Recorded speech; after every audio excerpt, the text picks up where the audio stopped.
Hello everyone, Lego here with a very small project in size, but honestly quite a big one emotionally. So I'll cut right to the chase here. We have a silhouette of a moth, a very particular moth as it were, and I'm taking a silhouette of that as a background reference piece, and then I'm trying to freehand some calligraphic pencil lines across the top of it to sort of capture the silhouette as I do the text. And I found the easiest way to do this actually for this particular project is to make a mirror image. And then, first of all, it cuts down on the work I need to do. And second of all, it adds a lot of symmetry that I wouldn't otherwise be able to capture. So I get a lot of symmetry, which adds to the project, and I get a lower workload. So that's the reasoning behind that. After I made the outline for the word, I'm now adding the stems. Now, as the astute observer can see here, I am using Runic Gallifreyan, which is the complicated table on the right, as well as a bunch of rules and exceptions. This is a very free-flowing script, very much used for small words, small sentences. This is not big on text. It is not big on punctuation. There is no punctuation. It is made for small and simple stuff, really. And the last time you saw this particular one was when I did the Edward Kenway shadow project. So that's the only reason, the only place I've ever actually showcased this before. So I decided this was another turn, and like Dieflux, this is really, really good for using the text itself as an outline for something else.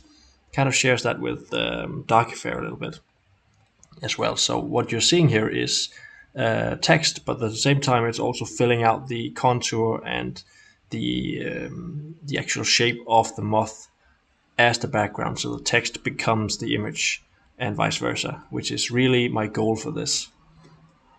Now, the deeper reasoning behind the text and what it says, as opposed to what you see, I'll leave that as a bit of an exercise for the reader. Part of the art of this particular project, what I'm trying to say with this particular piece of text, is in the exercise of reading it and the sort of symbolism that represents the journey it takes you on. And that is all I will say about that. If you recognize this particular moth, you no doubt have at least an idea of what is happening here. As for the text itself, it's not a long one. As I said, it's mostly geared for smaller texts, this particular script. So I chose a bit of a shorter word, and I'm just spelling it out letter for letter here. Yeah, not a lot to it.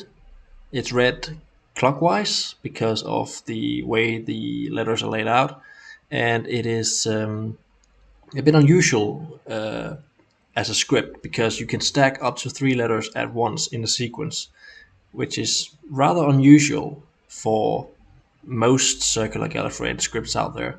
They usually stop at maybe 2 letters in a stack of different kinds. You can do some really elaborate stuff in Sherman Gallifreyan, but most of the time they tend to allow you to place a vowel on top of a consonant or the opposite, and then that's it. So that was a bit of a unique feature, I think. At least the way it's done here is pretty unique. Now, having written the text here, I am adding some obligatory distress to it. You cannot have this type of text, this type of imagery without distress. That's just a rule. I don't make up the rules. I just follow the rules. And I did experiment with 2 types of distress, one for the background and one for the text itself. And I kind of wanted them to be opposites. So when the background is very distressed, the text is not so much. And otherwise, when the text is pretty clean, when the background is pretty clean, I want the text to have suffered a lot of abuse. So this is why you see me do that distressing almost inversely. And I did that in 2 accounts because I didn't quite like the first one. It was too messy, ironically enough.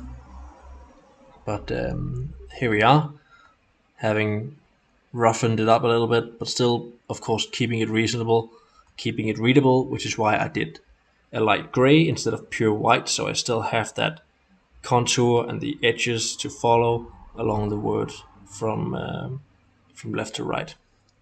So there we have it. A small but meaningful project, as I said, and it feels good to write a little bit of Runic Gallifreyan, especially because it looks so artistically well done. I really like the way the moth turned out. I really like that you can see that it resembles something, and I like the amount of symmetry I managed to add, even when it wasn't, strictly speaking, actually symmetrical. I still managed to mold the various different lines and dots into something that, okay, it does look like something, and it does look very symmetrical. So I really like that. Anyway, that was the short project for now. I will see you another time. Bye.